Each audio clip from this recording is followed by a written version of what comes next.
Okay, thank you everyone for attending tonight's city council meeting. Apologize for the delay. We had a few technical issues that we'll actually discuss here a little bit. So with that, we'll bring the August 24th meeting of the city council to order. Is there a motion on tonight's agenda? I'll make a motion to adopt. Go ahead. I'll make a motion to adopt tonight's agenda. And we had an item to add to the consent agenda. Is that correct, Jack? That's correct. Supplemental payment summary. With the addition of the supplemental payment summary. Thank you. We'll make that item J. Is there a second? I'll second. Motion's been seconded. Motion made second. Any discussion? Hearing none. To the motion, Mr. Sweeney, could you take roll call vote, please? You're on mute, Pat. Start off right at the beginning. So. I like to do that at least once every meeting. Mayor Voss. Aye. Councilmember Plaisance. Aye. Councilmember Harrington. Aye. Councilmember Urkel. Aye. Okay. Tom's absent, right? Okay. On to presentations. Anoka County Sheriff's Office. Okay, significant events and custodial arrests for July of 2020. DWI, there were a total of 5 DWI arrests in July. One driver was stopped for driving on a tire rim, admitted to having 11 shots prior to driving. The suspect failed sobriety and refused to take a breath test. One arrest was the result of an intoxicated male going to his ex-girlfriend's house to argue with her. The ex-girlfriend had videoed the male getting into his truck and leaving. Deputies went to the male's residence and he admitted to being intoxicated and driving. The male was taken into custody. The other arrests were the result of driving violations. Fatal motor vehicle crash. On July 5th, deputies were called to a fatal motor vehicle crash in the area of 229th Avenue and Gopher Drive. The reporting party advised they heard a loud crash and then saw flames. Upon arriving, deputies located a vehicle that was fully engulfed. A male victim was located about 25 feet away from the vehicle. The male appeared to have been ejected from the vehicle and was deceased. From tread marks at the scene, it appeared that the vehicle had been traveling westbound on 229th and went off the road into the south ditch, crashing into a tree. It appeared that speed may have been a factor as there were not any brake marks located. The crash is being investigated by the Anoka County Sheriff's Office Criminal Investigation Division. Fatal motor vehicle crash. On July 22nd, deputies were called to Highway 65 in Viking Boulevard on a fatal motor vehicle crash, on a fatal motor vehicle versus motorcycle crash. The motorcyclist was determined to be deceased upon Alina paramedics' arrival and evaluation. An East Bethel firefighter was on scene and advised he had witnessed the crash. He advised that the motorcycle had been traveling southbound behind him in the right travel lane and they had a green light. At the intersection with Viking Boulevard, a pickup truck pulling a large trailer pulled out in front of the motorcycle and the victim struck the truck. The firefighter immediately called 911 and turned around to go back to the scene. The driver of the truck had turned on red from the second right turn lane and advised he had not seen the motorcycle coming. The crash is under investigation by the Minnesota State Patrol and Anoka County Sheriff's Office Criminal Investigation Division. 5th degree possession of controlled substance. Deputy Arcan stopped a vehicle after witnessing traffic violations. Deputy Arcan immediately recognized the driver and knew him to use methamphetamine. There were 3 passengers in the vehicle. One of the passengers appeared to be under the influence of a controlled substance. The driver refused to say where they were coming from or where they were going. Deputy Arcan could see a butane torch on the driver's seat, which is a common tool for methamphetamine users. Deputy Arcan interviewed all the passengers separately and was told very inconsistent stories from each one. 2 occupants admitted to using drugs. A canine officer arrived and conducted a sniff on the vehicle. The canine alerted that there were drugs inside the vehicle. A search of the vehicle revealed a needle that contained a clear liquid substance, which later tested positive for methamphetamine, which was found in a bag at one of the passenger's feet. An empty baggie with suspected amphetamine residue was also found. Another passenger had a small baggie containing marijuana and a pipe were located. The passenger who admitted the bag was his with the needle was transported to jail. The vehicle was towed as the driver was revoked and had pulled into a nearby driveway in an effort to not be stopped by the deputy. And finally, a fraud. Deputy Collier received a report from a resident who advised they had received a phone call from a female claiming to be with the Social Security office in Minneapolis and that the resident's identity was being used fraudulently in Texas. The female claimed she needed his personal information to resolve the issue. When the resident did not want to supply that information, she threatened him with arrest. The resident did supply the last 4 digits of his Social Security number before realizing that this was a scam. The resident was advised on how to protect his identity. And that is it for the events of July. Thank you. Any questions for Shelley tonight, council? Charlie, this is Tim. See, I got a question on that fraud one. Do you guys want to know when there's a phone call on fraud? Because Yes. I got the same Social Security one last week. Oh, did you? Yeah, you should make a I report. got a call too, yeah. But I mean, do you guys want to know about it? You guys- Yeah, we do, because then we can track it to see if we're getting a large amount of these, and it's information. I'm not sure if you get our Friday updates at all that get put out by our crime prevention. From our, but she'll document, the current frauds or scams that are going around. It's an email that you just get put on a list, and you'll get an email every Friday, and it documents what's going on in Anoka County in our patrol areas. So if you are interested in that, I can just, if you want, I can just have her send it to your city council email if you'd like that, or if you have that'd be personal. fine. Yeah, that'd be good. So Shelley, if residents want to be, they can get that same email? Yes. It's called the Friday Update, and Laura Landis, who is our crime prevention specialist with our office, she's the one who coordinates all the night to night stuff and that kind of thing. She puts it out every Friday with calls for service that would be pertinent to the community to know about. So how would folks get signed up for that though? I'm not 100% positive, but I believe they can sign up online through the Anoka County Sheriff's Office website, or else they can contact Laura Landis at the Anoka County Sheriff's Office. Okay. She's crime prevention, so they can just look for that in the website, get a hold of her that way. Okay, good. Any other questions for Shelley? All right. Thank you very much. All right, thank you. Have a good evening. Thanks, you too. On to East Bethel Fire Department monthly report. Chief Arm. Good evening, Council. So this is the report for July of 2020, of course. So there were 65 emergency calls through the entire month. 43 of those were medical related. We had 8 vehicle accidents, 3 grass fires, 3 burning calls. Those are calls where people were reporting a possible illegal burn, and 2 alarms, either fire alarms or CO alarms. We had a couple interesting calls on the 16th. We actually got called out behind East Bethel apartments and for a hydrant that was flowing. The people were concerned that somebody had opened a hydrant. What it was a pipe that was laid from that hydrant to Village Green, where they were through an agreement using water from the city until they got their well fixed. And actually, they did finally get their well fixed, and it actually pumps a lot of water. It's a really good one. The one thing about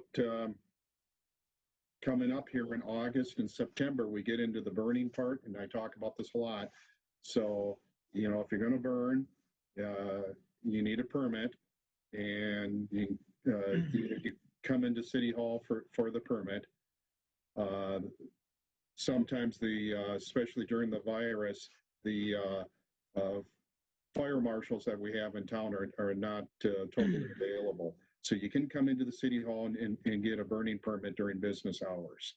Remember, if it's a recreational fire, that's only 3 feet high, 3 feet wide, you got to monitor it, and you can't be burning dimensional lumber and you know, parts of decks and mattresses and that kind of stuff. So please be aware of that.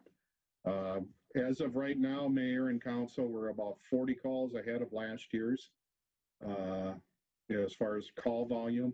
And if you remember, last year was a record year for us. So who knows what's going to happen the rest of the year, but the trend definitely has been higher on our call volumes. Any questions on the report? Mark, there seems to be this year in particular a higher number of motorcycle accidents in the city. And maybe this is a question for Shelley too. Is that a trend, or is that just an anomaly in the city?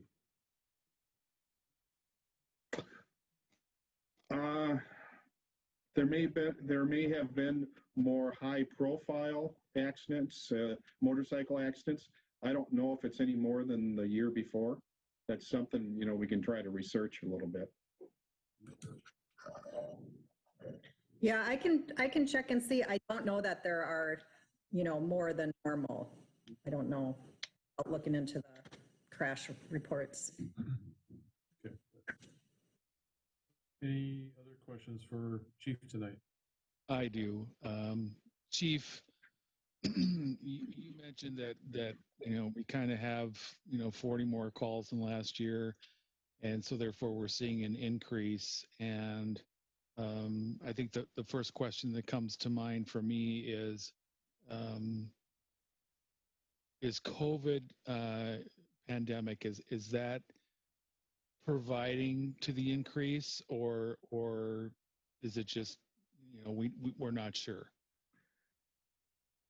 I don't have the real data to answer that. I can tell you that COVID has led to a host of other issues, health issues, you know, with people that we see.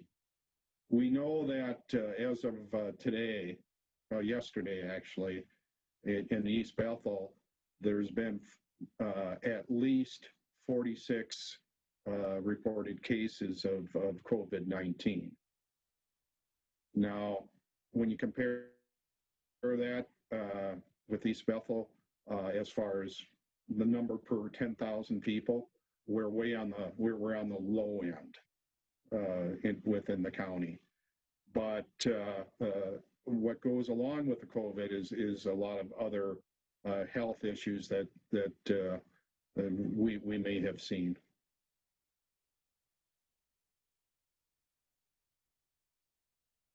Okay. Any other questions for Chief?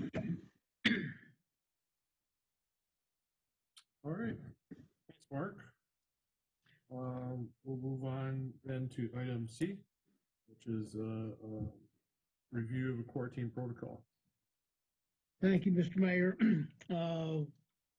Martin Sharm has provided us with some feedback from the Anoka County Health Department, and it involves a modified approach to return to work and quarantine protocols for COVID-19.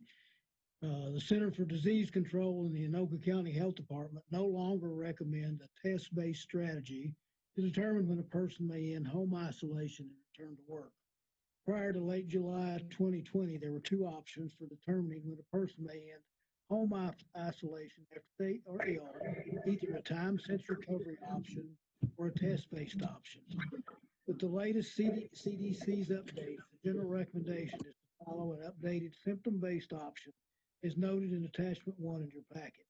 The CDC now recommends, in addition to other items, no fever for at least 24 hours without the use of fever-reducing medication. Staff recommends City Council to consider approval of the revised emergency preparedness plan as exhibited in attachment 3 in your packet and adopt exposure guidance option A as the policy to follow for future guidance in determining when people stay home and quarantine. And I'll let Mark answer any questions you may have on this. So one thing, Mayor and Council, what we've done here is we've worked with the Anoka County Health Department.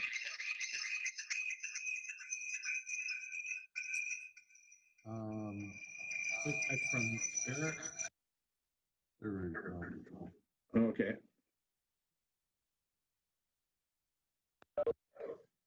Go ahead, Mark. Okay.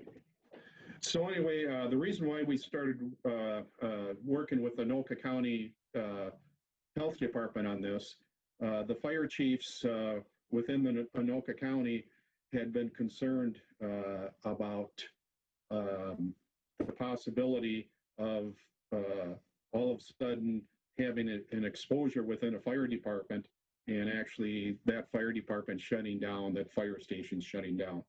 And that has happened 3 times since March in Anoka County.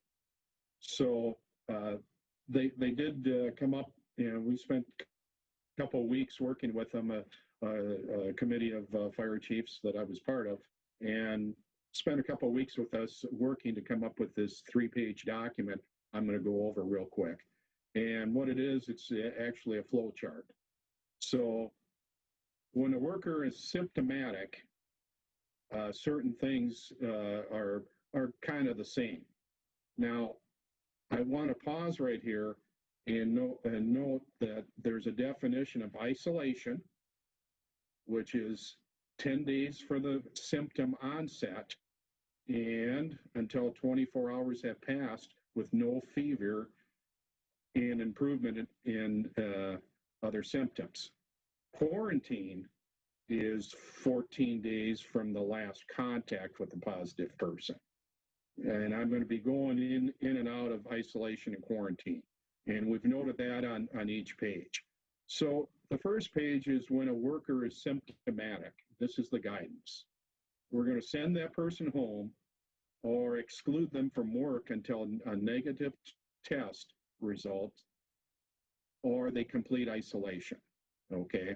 So if a person has fever, they're coughing, something like that, we're going to need to send them home.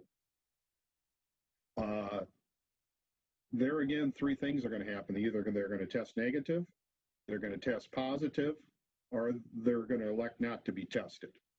And under each of those things, if it is listed, the outcome. If a worker tests negative, they can come back once that the symptoms have improved and they're fever-free for 24 hours.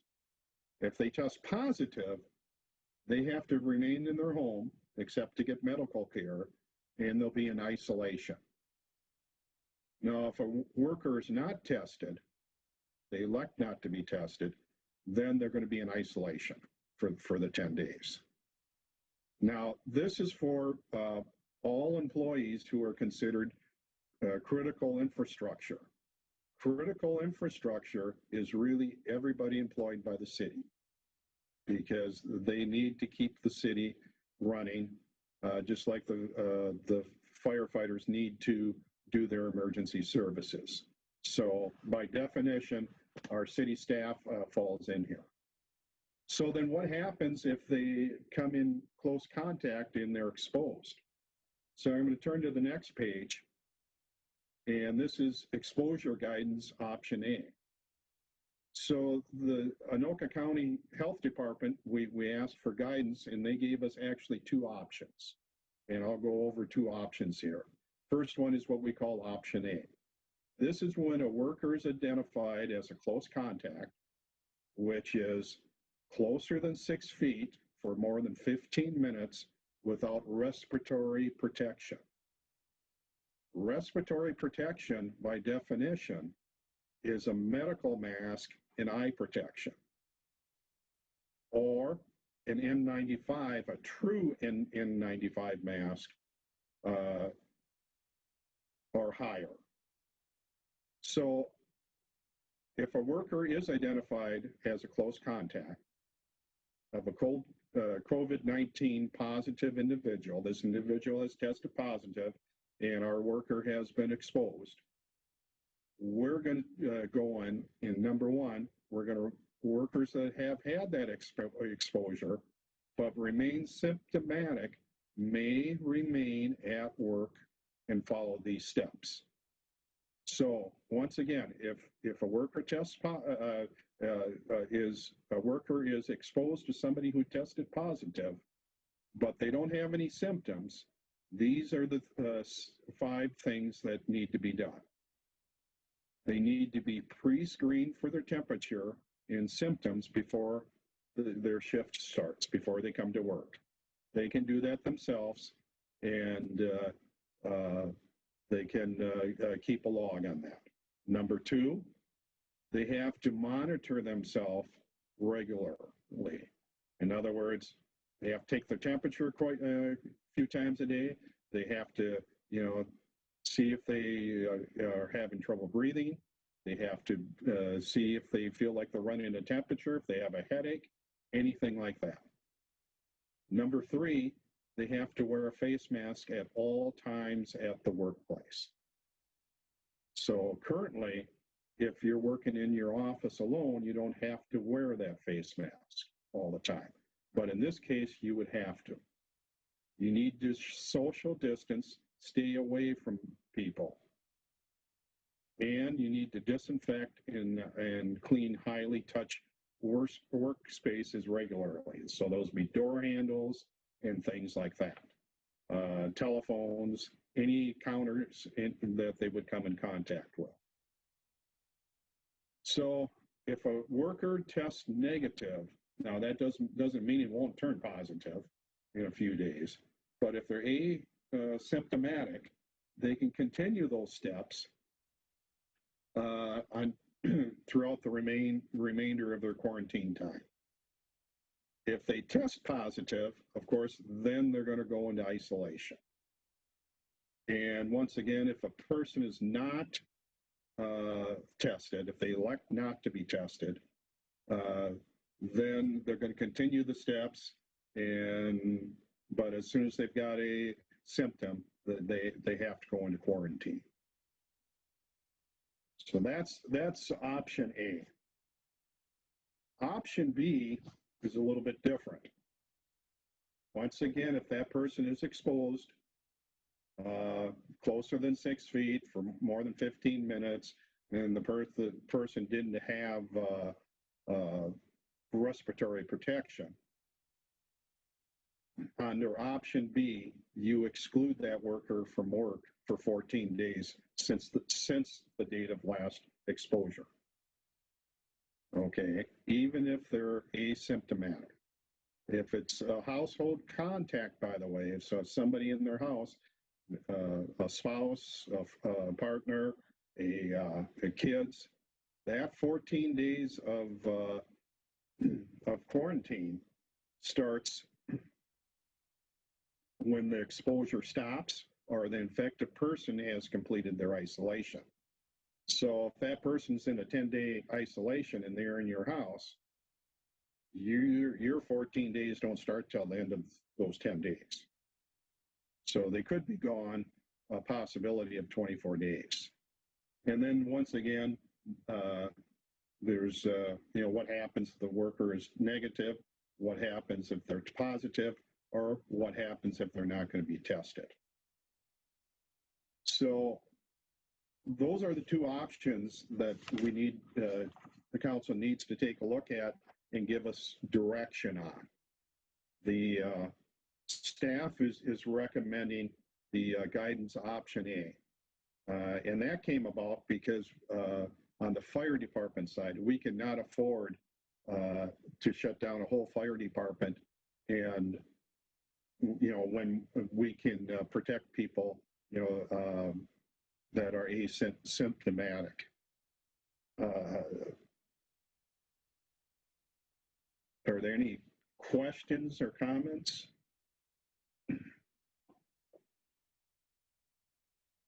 Any questions?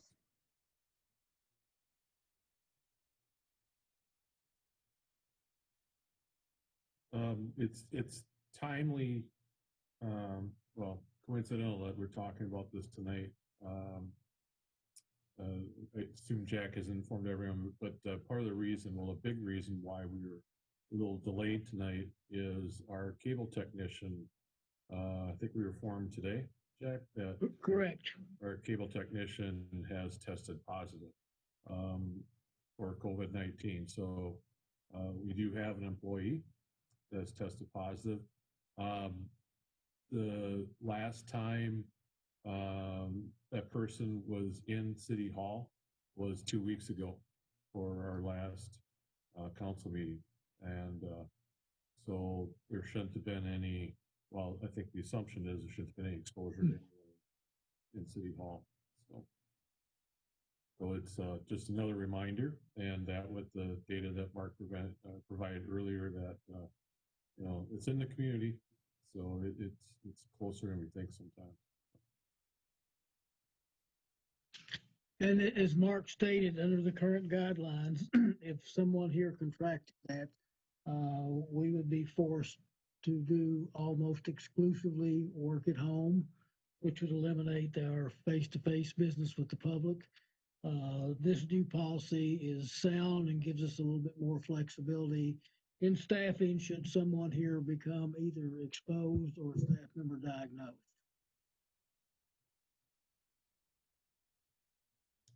So if there are no questions from council, we'll entertain a motion based on staff's recommendation for guidance option A.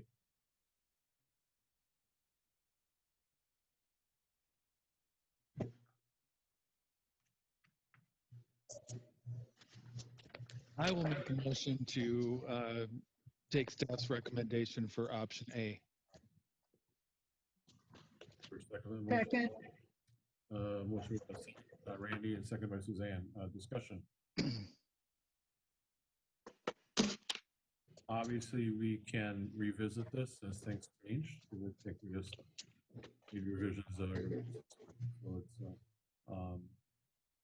this appears to me appears to be a clear path for staff to follow in these incidents if they.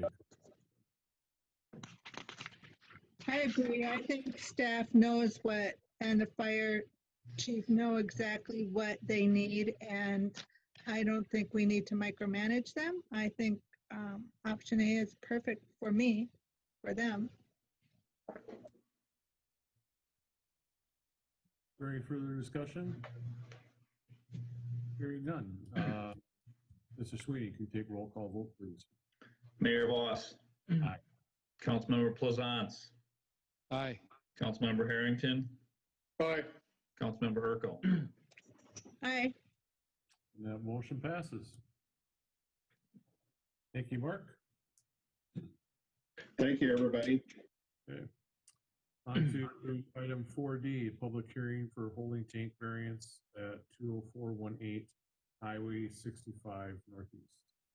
Thank you, Mr. Mayor. As a part of any variance, there's a public hearing required. I'd sent out a notice earlier that this public hearing notification was advertised in the Anoka Union.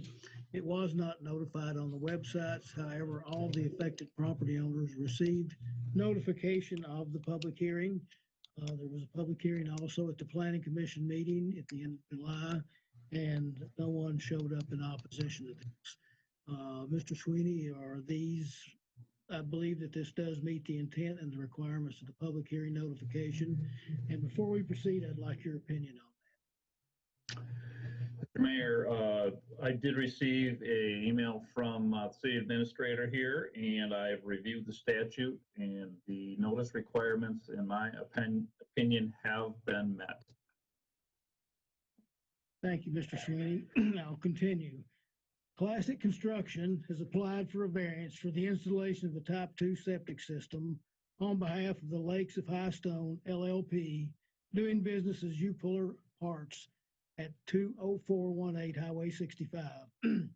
Without approval of this variance for the alternative collection and disposal of sanitary sewer discharge, the property owners will be unable to move forward with the proposed addition to their facility. The existing septic system cannot accommodate the building and use expansion, and there are no other areas on the site for a secondary drain field. This property is within the Highway 65 utilities corridor and would be served by municipal water and sewer, with the extension of this service in the city's Phase 2 utility plan.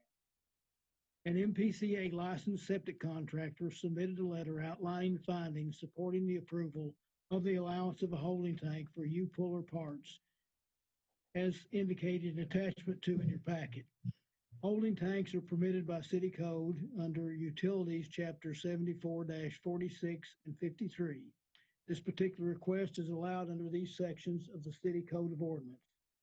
Variance approval for a holding tank requires a 3-factor test, that is reasonableness, uniqueness, and essential character. In staff's opinion, this meets all of those requirements and all of those tests. Staff recommends that council conduct a public hearing to consider approval of a septic holding tank variance for 20418 Highway 65 Northeast, East Bethel, Minnesota. Upon conclusion of the public hearing, staff recommends that council consider approval of resolution 2020-43, approval of a variance for the holding tank. Okay, with that, we will open the public hearing for concerning of the holding tank variance for 418 Highway 65. Is there anyone on the meeting tonight that wishing to speak to council on this? Jack, did we receive any written notice or written response at all? We did not, and I have a phone line here that's been open for any calls that want to comment on this issue. It has not. I think we have Eric Schultz, the owner of U Puller Auto Parts, and Kurt Strandland, and another representative of the for this item on here that represent the owners. So there's no members from the public that are on here. Okay, with that then I'll close the public hearing, seeing if there's no comments. Is there a motion from council?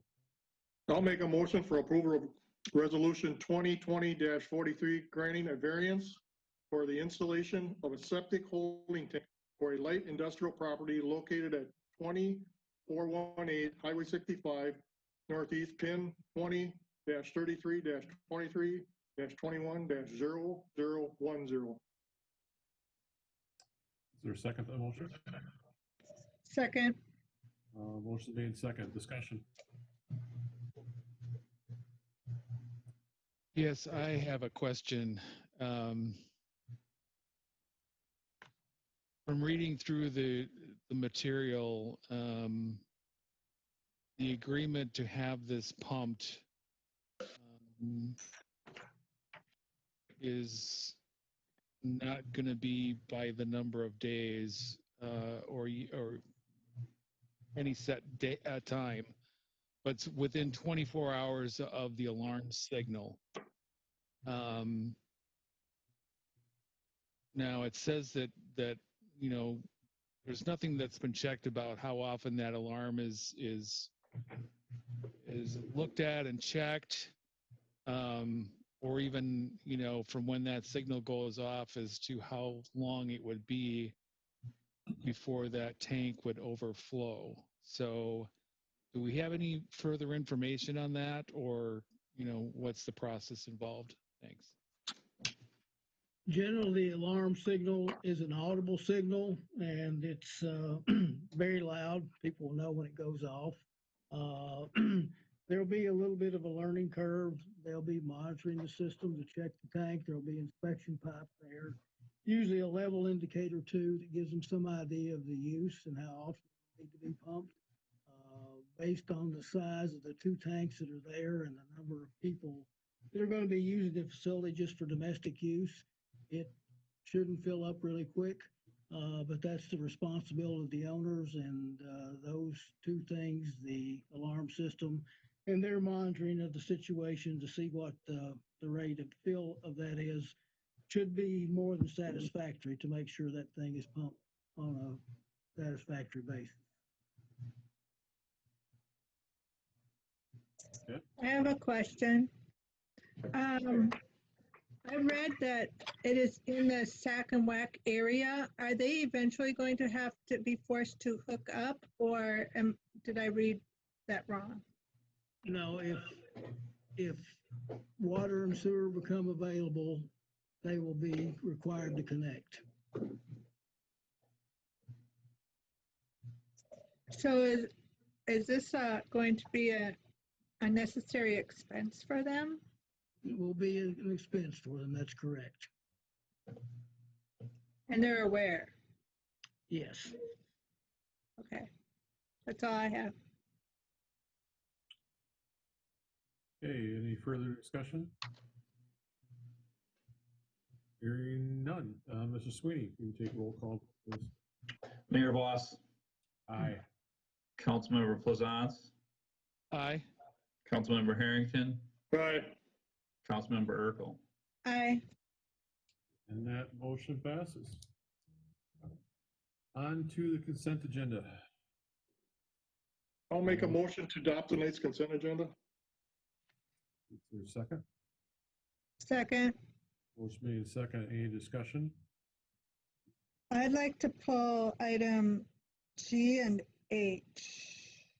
And I think that's all. C as in cat. G as in golf and H as in Hulu. Good thing I asked. Any other discussion? Okay, hearing none. Mr. Sweeney, could you take a roll call vote, please? Mayor Voss, Aye. Councilmember Plaisance, Aye. Councilmember Harrington, Aye. Councilmember Urkel. Aye. Aye. That motion passes. Suzanne, item G. Item G, I just want to thank the Daughters of the American Revolution for requesting the recognition of the Constitution Week. I think that's a phenomenal thing to do. I know they've done it before, and I'm just really proud that they're doing it. That said, I'll make a motion to approve item G of the consent agenda. I'll second. Motion made and second. Any discussion? Hearing none. Mr. Sweeney, can you take roll call vote, please? Mayor Voss, Aye. Councilmember Plaisance, Aye. Councilmember Harrington, Aye. Councilmember Urkel. Aye. And that motion passes. Suzanne, item H. Okay, item H, I strongly support the Alexander House. I've done events at their place before, usually with my church, but I wanted to ask a question. When do we usually give them our donation? I'm all for donating. I'm just wondering, is it with this resolution, or is there a certain other time of the year? They can request it anytime in the new fiscal year. All they have to do is submit us an invoice. They have not submitted an invoice for 2020. I spoke with Connie Moore earlier this week, and she said they would be sending the invoice for this year. And anytime after January the 1st, they can send us the invoice for 2021. And our contribution is $4,500. Perfect. Thank you, Jack. With that, I'll make a motion to approve item H of the consent agenda. Is there a second? I'll Second. second. Okay, Randy seconds. Any discussion? Hearing none. Mr. Sweeney, can you take roll call vote? Mayor Voss, Aye. Councilmember Plaisance, Aye. Councilmember Harrington, Aye. Councilmember Urkel. Aye. And that motion passes. So on to department reports. Item 7G1, September 2nd, 2020 work meeting. Our monthly work meeting is scheduled for September 2nd, 2020 at 7 p.m. Items recommended for council discussion and review could include, but may not be limited to the following. Edmar Lane speed limit reduction request and a discussion of a overall city speed limit, city commission discussions and city commission or city committees, CARES Act business assistance or other items as requested by council. Staff recommends that council set the topics listed above for the September 2nd, 2020 work meeting agenda.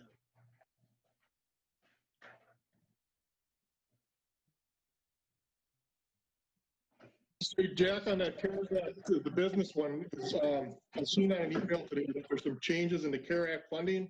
Can you find out what that is? To see if that affects us in any way? Would you repeat that, Tim? There's something in an email today that came out. There's some changes in the CARES Act funding. Can we find out what that is? I think there's Absolutely. There's Yeah, something. we'll do that. Excuse me, Go ahead. we'll do that, and Jaquel Hyder will be invited to make a part of that presentation at the work. And Okay, she'll be there to answer specifically any questions we have that we're not able to provide from the staff level. okay, thank you.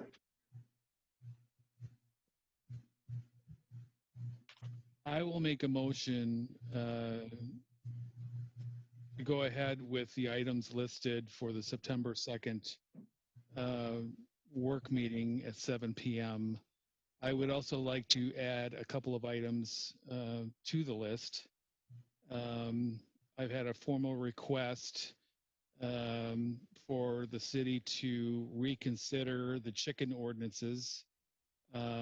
Specifically, I have 4 different items underneath the keeping of chickens. The cost of the IUP, the lot size is required for having chickens, the request for roosters, and also converting this from an IUP into an administrative process rather than having to go through the planning commission and city council. The other item that I would like to add is there has been some discussion again on social media about our public forum and when we will get back to doing that. And while I still think that currently with what we're going through, it really makes it almost impossible to kind of make that happen. I think that there are some alternatives that we could discuss at a work meeting.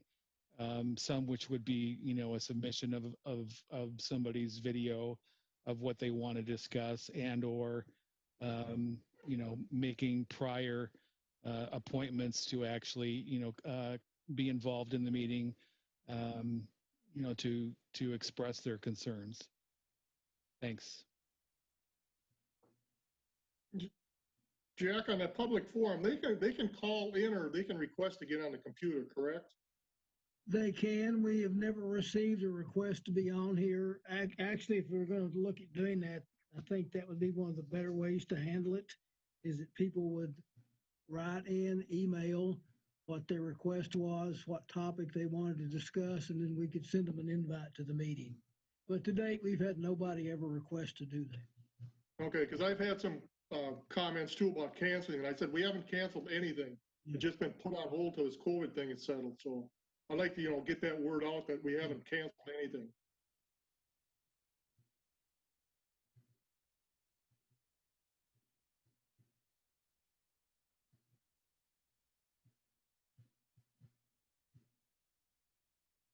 Steve, you're muted. We didn't hear what you said. Well, I just said Hold on, give me a second to the motion. I'll second, if that's what you need. Yeah, motion made, second discussion. I don't know if you heard what I said. I've had some people contact me that said, why did you cancel the public forum? And I've told them it's not canceled. It's on hold until the COVID-19 is done. But I'd like to make sure that we get that word out so people understand that, because they think we're canceling things and we're not. Well, we do state that on our agenda every meeting, that Correct. it's suspended temporarily during the COVID. So, But like Randy, we can discuss it at work meeting, so that's fine. okay, like Randy said, though, it gets on social media, then everybody gets a hold of it and runs with it. So, Any further discussion? To the motion, Mrs. Sweeney, you can take roll, please. Mayor Boss, Aye. Councilmember Plaisance, Aye. Councilmember Harrington, aye. Councilmember Earl. Aye. That motion passes. Jack?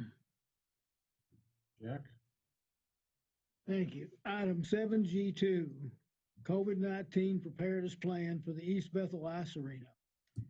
The East Bethel City Council discussed the opening of the ice arena for the 2020-21 season for youth and high school hockey at their August 3rd, 2020 work meeting.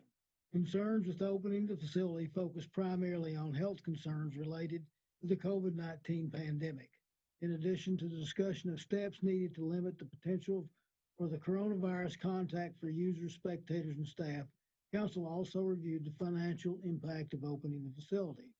Jason Hire with the St. Francis Youth Hockey Association was present and spoke to Council's questions regarding operations within the current requirements for public gathering, social distancing, and facial coverings. Mr. Hire outlined their proposals to comply with the standards in place to provide the reduced potential for exposure. The protocols presented by Mr. Hire were similar to those in place for the summer programs offered in rinks at Blaine, Maplewood, and Columbia Heights. As with the opening of city parks on June 8, 2020, Council recognizes the need to continue the semblance of return to normalcy and the need to provide activities for youth if safe and health measures can be maintained. Council directed staff to prepare a plan that would allow the arena to open under controlled conditions that would be in compliance with executive orders from the governor's office. Staff worked with the arena management company and developed an operations plan to address the concerns regarding the use of the facility. The plan and protocols are exhibited as attachment 1 and 2. Contract management will be responsible for implementing and complying with all aspects of the preparedness plan. Preparedness plan follows Centers for Disease Control and Prevention and the Minnesota Department of Health guidelines and federal OSHA standards related to COVID-19. Staff has had discussions with Mr. Chris Lundquist, St. Francis High School Athletic Director, regarding the schedule for the boys and girls hockey season. Mr. Lindquist informed us that there still has been no decision by the Minnesota State High School League as to the hockey season. Mr. Lindquist has indicated there does not appear to be any direction to move the hockey season to a spring schedule. From the information he has received, the high school season could remain as normal, continue but with a reduced schedule and practices, or be canceled. Mr. Lindquist feels the season proceeding as normal is not likely, and a reduction in games and practices or cancellation is more likely to occur. A final decision by the Minnesota State High School League may not be forthcoming until October 16th, 2020. The worst case financial scenario would be the cancellation of the season, which could result in up to $60,000 in lost revenue from ice rental fees from the high school. This could be made up by other ice rentals to other entities. Should the high school season proceed as normal or in a modified schedule, their contract would have to be amended to include those protocols required for the youth hockey use and a policy addressing spectator admission to the facility. Other potential income losses could include ice rental fees from other entities, concession stand lease, and locker room. City Council is requested to approve the participation protocols and preparedness plan as exhibited in attachments 1 and 2, and authorize staff to open the arena for the 2020-21 season, subject to existing and future restrictions regarding the operation of this type of facility. We also have Jay is here tonight too to answer any questions that relate to particular details regarding the operation of these protocols. Jay is extremely familiar with the operations of this rink and other rinks and has been involved in hockey since the 1990s. So Jay's a resident expert on ice arena rinks. Thank you for attending, Jay. With that, I would request that the recommendation be considered by council. If there's any questions, Jay and I will attempt to answer those.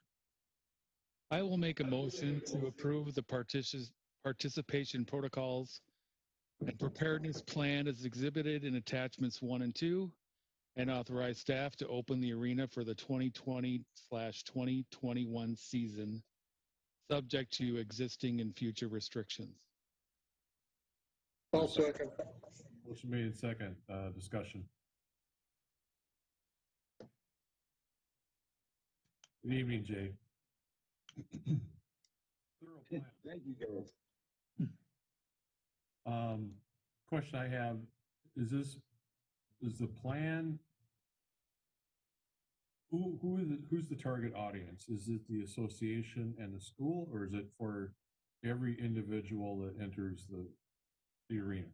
It's for all of those entities. And in the protocols, it does state that all individuals entering the arena, with the exception of players, will be required to wear a mask and conform to social distancing and all the standards set forth by executive orders that are currently in place that regulate gatherings of this size and these type of facilities. So are we planning to post something that summarizes this, or so every individual knows their responsibility and comes in there, or? This would be a responsibility of Gibson Management. They're going to put posters up and they'll talk to the directors and board members of the Youth Hockey Association and high school, should they have their season there. And then it will be up to the leaders of both of those groups then to pass that word down to their users and participants. Yep.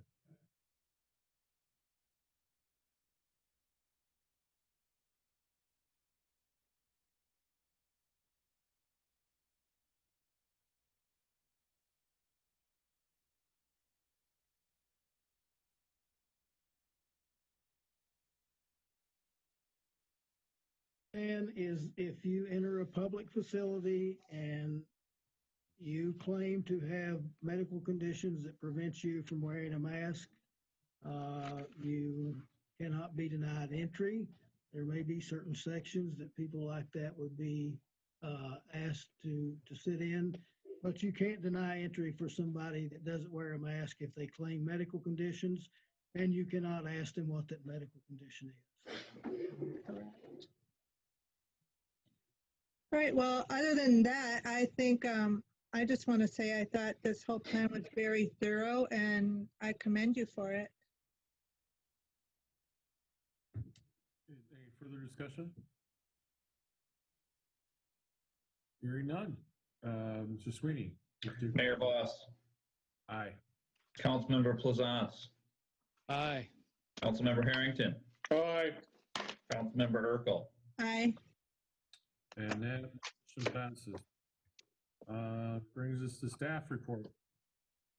I only have one thing, is staff met with the Anoka County Highway Department on August the 14th to review the city's request for the extension of no parking zones on Viking Boulevard, east and west of the intersection of Thielen Boulevard.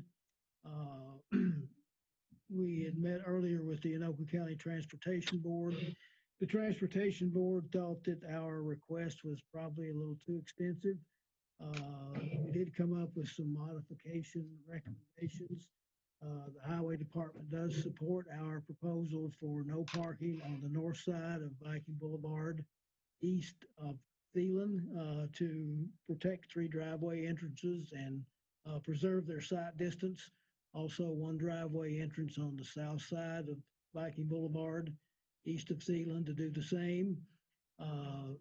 There were some concerns about extending it beyond Isetta. So one of the proposals was to make a right turn lane into Isetta Street, which would control traffic or give you sight distance for those vehicles traveling east, and also to do the same for a right turn lane into the Norquist Campground. This would be an effective 1,000 feet of restricting no parking on Viking Boulevard. So they think that this might be able to be approved by their transportation board, And hopefully this will be scheduled on their meeting in September.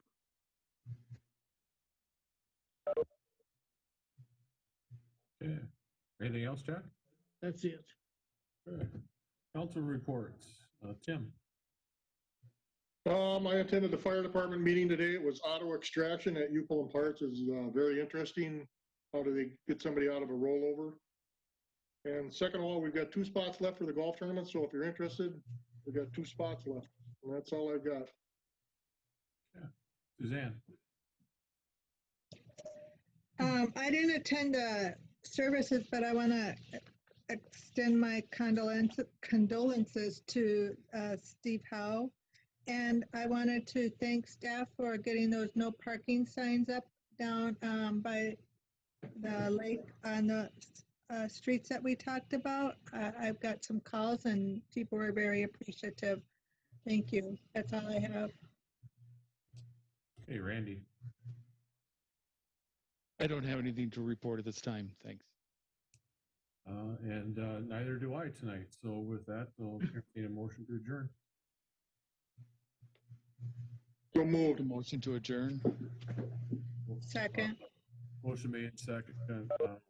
Pat, can you take a roll call vote, please? Yes, Mayor Voss, Aye. Councilmember Plaisance, Aye. Councilmember Harrington, Bye. Councilmember Urkel. Aye. Great. That motion passes and our meeting's adjourned. Thank you, everyone. Have a good night.